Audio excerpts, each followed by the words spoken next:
Way back 1991, it was established as 2 bedrooms only. They call it a schoolhouse. And 2 years in the making until 1993, it was formally launched and opened as a clinic when the clinic entered into an agreement with the Department of Pediatrics at the Medical City. Libre po ang gamutan dito. Saka kung mayroon silang ibibigay nila doktor ang gamot, na mayroon kami dyan, ibinibigay po namin sa kanila. Meron kaming pedya, meron kaming OB, meron kaming dental, at meron din po kaming pedya-opta. So yung kinikater niya talaga is yung para sa bata. Libre po lahat, pati po gamot, lahat po ng serbisyo po namin na binibigay, libre.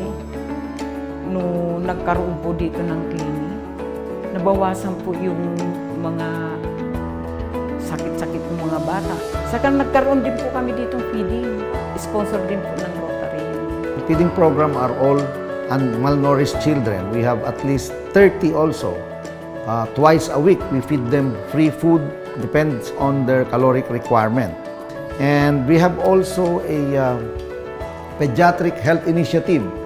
This concerns about all abnormal children at Ilugin.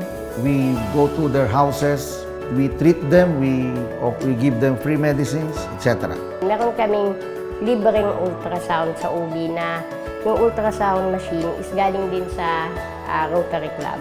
Pati kami rin pong si HB, linilikturan din po ng mga doktor na ganito ang gagawin kung may mga sakit. Sa totoo lang po, marunong na kami sa mga first aid. The latest program that we are into now is we are waiting for the final opening of our Ilugin Rotary lying-in multi-specialty clinic.